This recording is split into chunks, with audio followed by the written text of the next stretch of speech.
Exams पास आ गए हैं, अब डर लग रहा है ना? मुझे भी लगा था। लेकिन डर लगने का मतलब ये नहीं है कि तुम यूज़लेस हो।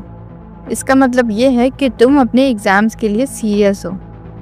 थोड़ा सा डर तो सबको लगता है, लेकिन अगर ये डर हद से ज़्यादा बढ़ जाए तो वो हमें सिर्फ नुकसान ही पहुंचाता है।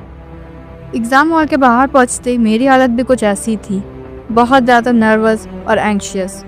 लेकिन उस वक्त मैंने खुद से कुछ ऐसा कहा था जिसके बाद मेरा सारा डर छूमंतर हो गया।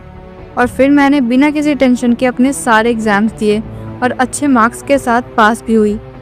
और अगर तुम भी ये करना चाहते हो तो सिर्फ 5 मिनट के लिए मेरी बातों को ध्यान से सुनना, क्योंकि ये 5 मिनट तुम्हारे एग्ज़ाम्स के लिए और तुम्हारी लाइफ के लिए बहुत इम्पॉर्टेंट होने वाले हैं। सबसे पहले तो एक लंबी गहरी सांस लो और अपनी आँखों को बंद कर लो। अब मैं जो बोलने वाली हूँ उसे पूरे फोकस के साथ सुनना और समझने की कोशिश करना। जो एग्ज़ाम तुम देने जा रहे हो वो तुम्हारी लाइफ का सबसे आसान और सबसे बेहतरीन एग्ज़ाम होने वाला है। आज तक तुमने किस एग्ज़ाम में कितने मार्क्स स्कोर किए उससे फ़र्क नहीं पड़ता, लेकिन इन एग्ज़ाम्स के अंदर तुम सबसे ज़्यादा स्कोर करने वाले हो।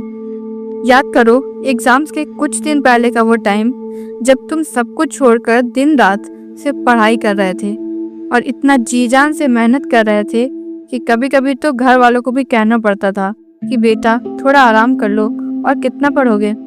लेकिन तब भी तुम रुके नहीं, पूरे फोकस के साथ लगे रहे और एक सेकंड भी वेस्ट नहीं होने दिया। तो अब तुम्हें किस बात का डर है? अगर तुम ये सोच रहे हो कि तुम्हारा पूरा सिलेबस कंप्लीट नहीं हुआ है या कुछ छूट गया पढ़ने को, तो एक बात अच्छे से समझ लो कि किसी का भी सिलेबस लास्ट तक पूरी तरह खत्म नहीं होता। कितना भी ट्राई करो कुछ ना कुछ तो छूटता ही है। लेकिन एग्जाम्स के अंदर जो चीज़ सबसे ज़्यादा इम्पॉर्टेंट होती है वो है खुद पर भरोसा रखना और अपना बेस्ट देना। तुम्हें भी खुद पर भरोसा रखना है और अपना 100% दे के आना है। अरे तुम्हें तो खुद पर गर्व होना चाहिए, क्योंकि तुमने अपनी ज़िंदगी में वो सीख लिया है जो 90% लोग कभी सीख ही नहीं पाते, मेहनत करना। अब तुम अपनी लाइफ के मुश्किल से मुश्किल एग्ज़ाम्स का सामना कर सकते हो और उनमें टॉप कर सकते हो। तो ये तो बस एक छोटा सा एग्ज़ाम है। ये एग्ज़ाम तुम्हारी लाइफ में इसलिए नहीं आया कि तुम फेल हो जाओ, बल्कि इसलिए आया है कि तुम उन सबको गलत प्रूफ कर दो जो तुमसे कहते थे कि ये तुम्हारे बस की बात नहीं है।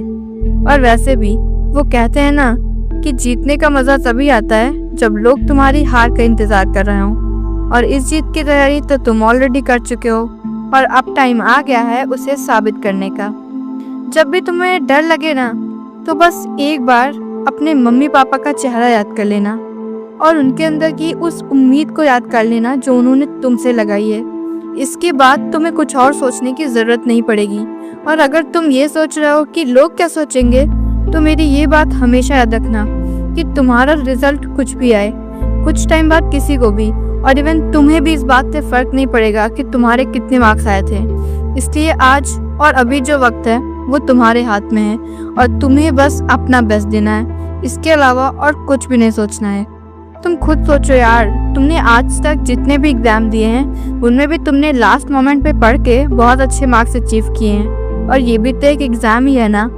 और अगर एक सेकंड के लिए तुम ये मान भी लो कि सब कुछ करने के बाद भी तुम्हारे मार्क्स थोड़े से कम रह जाते हैं, तो इसका ये मतलब बिल्कुल नहीं है कि तुम्हारी स्टोरी का दी एंड हो गया है। इसका मतलब ये है कि लाइफ तुम्हें इससे भी बड़े एग्ज़ाम के लिए प्रिपेयर कर रही है, जो तुम्हें पहले से भी ज़्यादा स्ट्रॉन्ग और कॉन्फिडेंट बनाएंगे। ये एग्ज़ाम तुम्हारी लाइफ में इसलिए आया है कि तुम मेहनत करना सीख लो, और यही मेहनत तुम्हें फ्यूचर में बहुत आगे ले जाएगी। फिर तुम्हें, तुम्हारी फैमिली या फिर किसी को भी ये फ़र्क नहीं पड़ेगा कि तुम्हारे कितने मार्क्स आए थे। इसलिए जब एग्ज़ाम हॉल के अंदर जाओ ना, तो उस वक्त खुद से बस ये कहना कि आज मुझे अपना बेस्ट देना है और पिछले कुछ दिनों में मैंने जितनी भी मेहनत की है उसे प्रूफ करके दिखाना है। बस इतना ही काफ़ी है। और जब एग्ज़ाम ख़त्म हो जाए ना, तो रिज़ल्ट चाहे कुछ भी हो, तुम खुद से ये कह पाओगे कि मैंने अपना 100% दिया था और इसके लिए मुझे खुद पर गर्व है। एंड ट्रस्ट मी, लाइफ में इससे बड़ी जीत और कोई नहीं होती। तो एक गहरी सांस लो, खुद पर भरोसा रखो और अपना बेस्ट दे के आओ।